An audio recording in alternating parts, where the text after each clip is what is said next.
Movies lied to you. Every fantasy film, every historical drama, every sweeping period piece showing castle life as glamorous feasts and romantic corridors, all lies.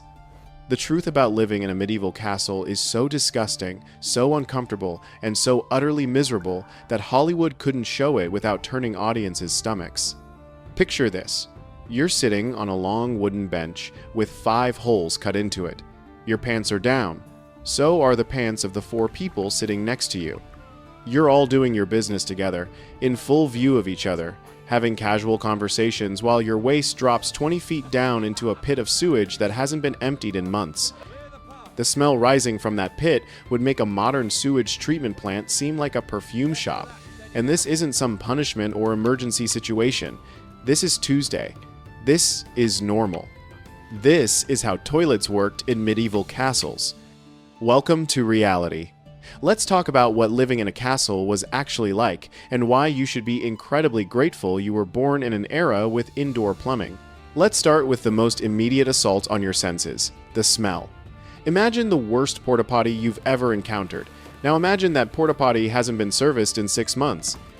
Now imagine that porta potty is the size of a building. That's a castle. Medieval Europeans didn't have plumbing. Running water was a fantasy that wouldn't become reality for centuries. Flushing toilets? Not even a concept yet. Instead, castles had what they called garderobes, essentially holes cut into stone or wood that led to collection pits far below. The waste from every single person in the castle, and we're talking dozens, sometimes hundreds of people, just accumulated in massive cesspools beneath the structure. Day after day, week after week, month after month, these pits were occasionally cleaned out, but not nearly often enough. The contents would ferment in the heat, creating a stench so powerful that it would permeate every stone, every tapestry, every piece of furniture in the entire building. Think about what that means for a moment.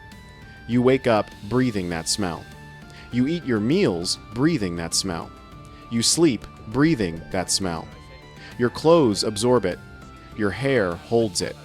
There's no escaping it, because you live inside what is essentially a giant toilet that never flushes. And here's the kicker.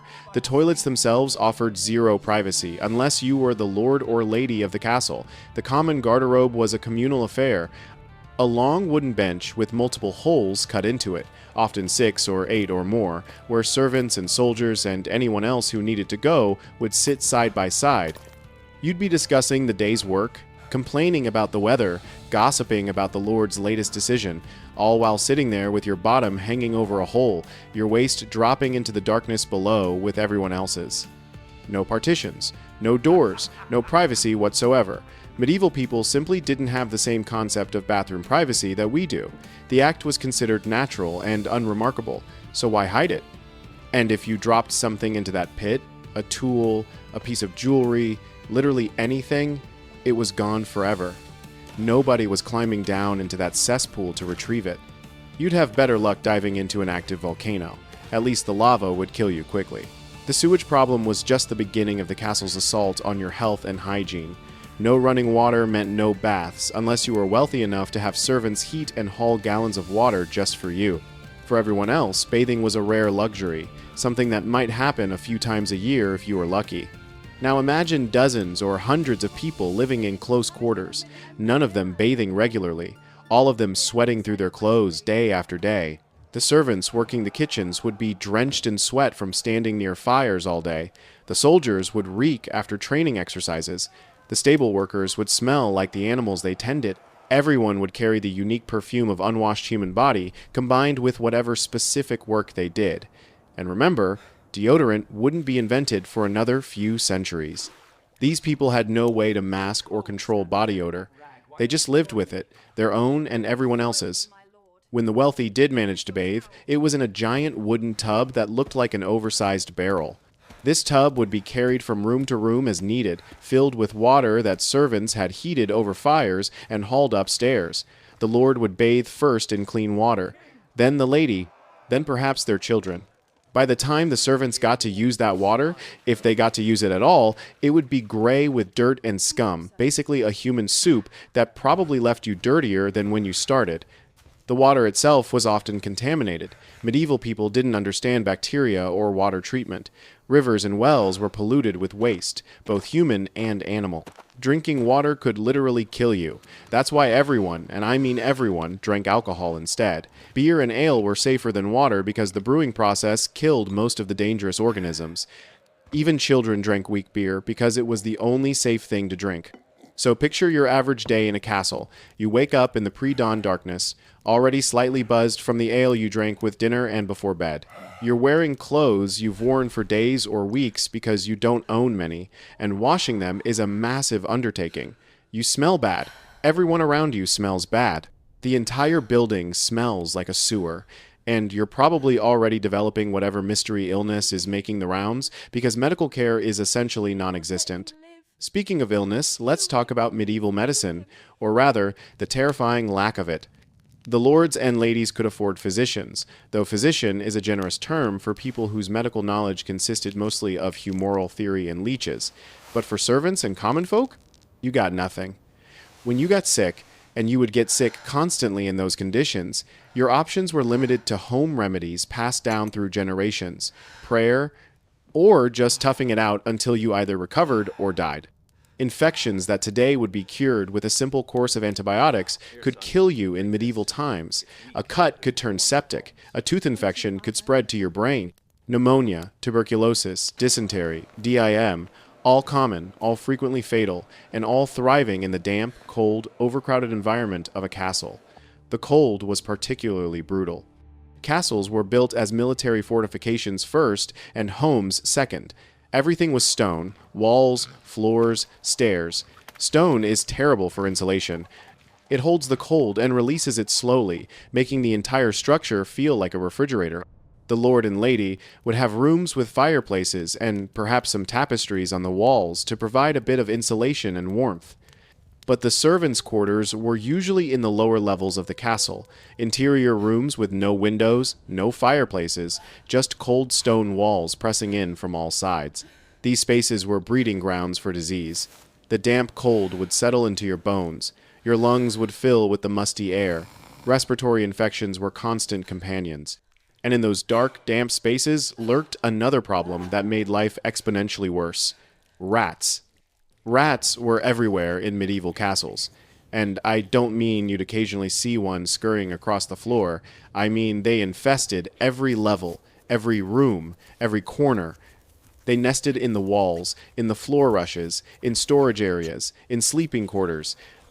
They ate the stored food, contaminated supplies, bit people while they slept, and generally made life miserable in ways that are hard to fully appreciate today. Modern pest control gives us traps, poisons, professional exterminators with effective methods for keeping rodent populations under control. Medieval people had none of that. They might keep cats to hunt the rats, but a few cats couldn't make a dent in a massive rat infestation. So people just lived with it. They accepted rats as part of the environment, the way we accept insects being outside. You might try to keep them out of your immediate space, but you couldn't eliminate them, so you learned to coexist. Except coexisting with rats meant constant anxiety. These weren't cute pet rats. These were disease-carrying vermin that could bite, that could spoil your food, that could spread illness. Medieval people were terrified of rats, and with good reason. During this period, rats carried fleas infected with the bubonic plague, which killed roughly half the population of Europe. When you saw a rat, you weren't just seeing a pest, you were seeing a potential harbinger of death. And rats served another purpose in castles, one that's even more disturbing: torture. Castle dungeons were real, and they were used regularly.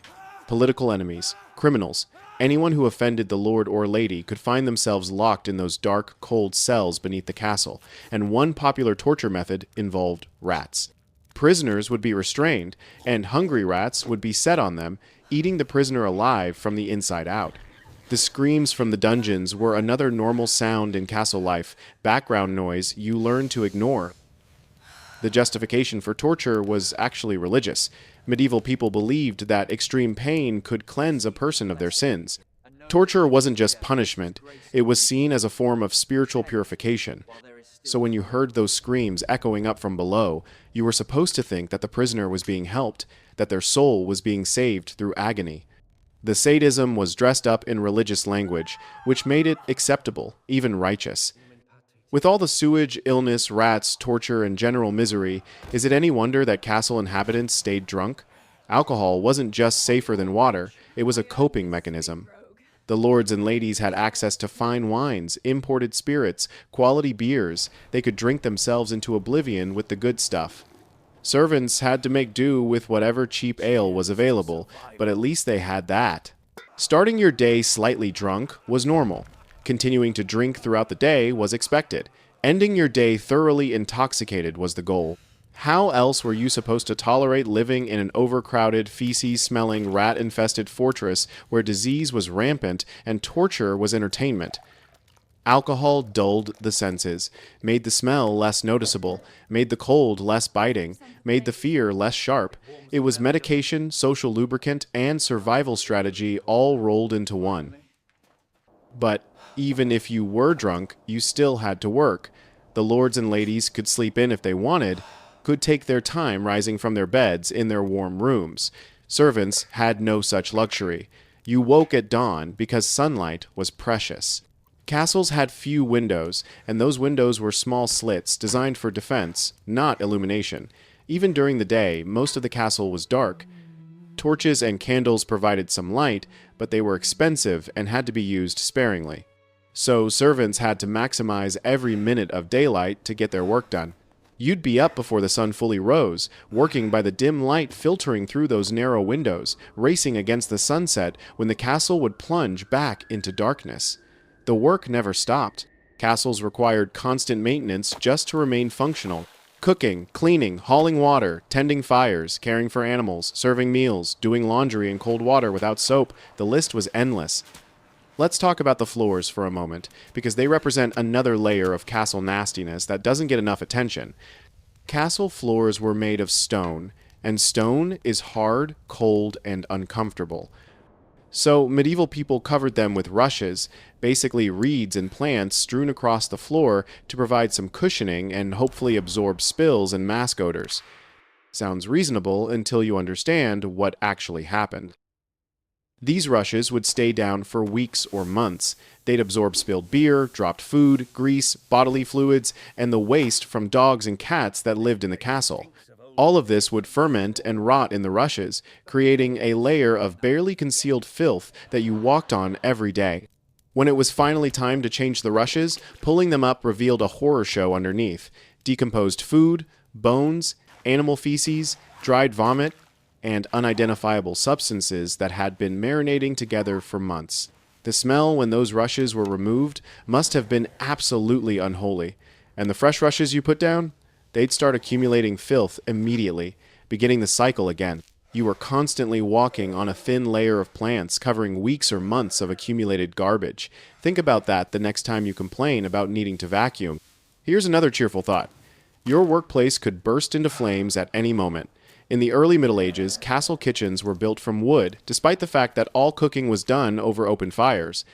The logic behind this decision has been lost to history, probably because there was no logic, just available materials and a lack of foresight. Cooking required large open flames hot enough to roast entire animals. These fires were burning constantly, producing sparks and embers that could land on wooden beams, straw, or any of the other flammable materials that filled the castle. Kitchen fires were common enough that everyone just accepted them as an occasional hazard. One stray spark and the entire kitchen would go up, potentially spreading to other parts of the castle. People died in these fires. Food supplies were lost. Entire sections of castles burned down. Eventually, builders figured out that maybe, possibly, it would be smarter to build kitchens from stone and contain fires in proper hearths. But for a long time, the kitchen staff worked, knowing that any day could be their last, turned into human torches because someone wasn't careful with the roasting spit. Food in castles was a study in contrasts that illustrated medieval inequality perfectly. If you were nobility, every day was a feast. Meals were elaborate affairs, with multiple courses, exotic spices, roasted meats, fine breads, imported wines. The nobility ate until they were stuffed, wasting food casually because they could, because abundance was a status symbol. These meals took place in the Great Hall, the social center of the castle. Everyone ate there, but seating was arranged by status. The lord and lady sat at the head of the table on a raised platform, literally looking down on everyone else. Their important guests sat near them. Further down the table sat lesser nobles and officials. And way at the far end, tucked into the shadows, where their poverty wouldn't spoil anyone's appetite, sat the servants. And what did those servants eat while they watched the nobility gorge themselves on delicacies? Stew, meat pie if they were lucky, plain bread, maybe some vegetables. The servants who spent all day preparing the elaborate feast got to eat the scraps and leftovers, the cheap ingredients, the food that wasn't good enough for noble mouths. They'd watch exotic dishes parade past them to the high table, smelling the rich aromas, knowing they'd never taste those dishes despite being the ones who made them. But even servants were fortunate compared to the peasants working the land outside the castle walls. More than 85% of the population were peasants who worked the lord's fields, tended his animals, and maintained his property. They weren't allowed in the castle except under specific circumstances. They worked the land that produced all that food the nobility wasted, but they had to feed themselves and their families from whatever they could scratch together. If the harvest was bad, they starved, while the lord's granary remained full. The lord and lady of the castle governed the surrounding lands, made political decisions, handled negotiations and conflicts. This was important work that required their full attention, which meant they couldn't be bothered with trivial matters like dressing themselves, preparing their own food, or maintaining their living space. That's what servants were for. Every castle required dozens of servants, minimum, sometimes hundreds, each with specific duties. There were cooks, servers, cleaners, stable hands, blacksmiths, carpenters, ladies' maids, valets, message runners, and countless other specialized positions. And beyond their official duties, servants had to attend to every whim of the nobility. If the lady wanted her pillows fluffed at midnight, someone had to do it. If the lord wanted wine at 3 in the morning, someone had to bring it. If a noble child dropped something, a servant picked it up. The nobility didn't view servants as fully human. They were more like talking furniture, useful objects that existed to make noble life comfortable. A servant's own needs, comfort, or dignity were irrelevant. You worked until you were told to stop. You stood until you were told to sit. You were visible when needed and invisible when not. The psychological toll of this arrangement is hard to imagine. Living your entire life in service to people who viewed you as beneath consideration, who would never see you as an equal, who could punish you on a whim for any perceived slight. Religion permeated every aspect of castle life. Every castle had a chapel, usually a prominent structure built right alongside the Great Hall. These were the two most important spaces in any castle, one for the body, one for the soul. The lord and lady attended morning mass daily, so did everyone else, though not in the same space. Fancy castles had two-story chapels where the nobility sat in the upper level, physically above the servants who prayed below. Even in God's house, the social hierarchy was literally built into the architecture. This wasn't just tradition, it was a daily reminder of where everyone stood in society. The nobility looked down on servants from their elevated position, just as they looked down on them in every other aspect of life. The message was clear. God himself had ordained this arrangement. The nobles were closer to heaven, physically and spiritually. The servants were below, always below, in this life and presumably the next. For servants, religion provided the only comfort available in their difficult lives. Prayer was your healthcare when you got sick. Prayer was your therapy when the misery became too much. Prayer was your hope that maybe, possibly, your suffering in this life would be rewarded in the next. The church taught that accepting your place in society was virtuous, that suffering built character, that poverty was noble. Convenient teachings for the people at the top, devastating ones for everyone else. Here's the truly depressing part. Living in a castle, even as a servant, was actually one of the better options available in medieval times. Yes, you were cold, sick, constantly drunk, sleeping in a dark basement surrounded by rats, eating scraps, breathing sewage fumes, and serving people who viewed you as disposable. But you had a roof over your head. You had regular meals, even if they were terrible. You had some protection from the violence and chaos of medieval life outside the castle walls. Peasants farming the land had it worse. They faced all the same problems: disease, poor nutrition, backbreaking work, no medical care, per fighter, with even fewer resources and less security. Traveling merchants and laborers risked robbery and murder on dangerous roads. At least in a castle, you were relatively safe from external threats. The walls that made the interior dark and cold also kept invaders out. The lord who treated you like property would also protect his property from others who might want to take it. This was the best case scenario for most people in medieval times, and it was miserable. The nobility lived in slightly better conditions: warmer rooms, better food, more comfort, but even they dealt with the same basic problems of medieval life. No medicine, no sanitation, no real understanding of hygiene or disease prevention. Even kings died from infected wounds, from plague, from food poisoning. Being rich and powerful improved your odds, but it didn't make you safe. That's the real medieval castle experience, and if that doesn't make you grateful for modern plumbing, nothing will.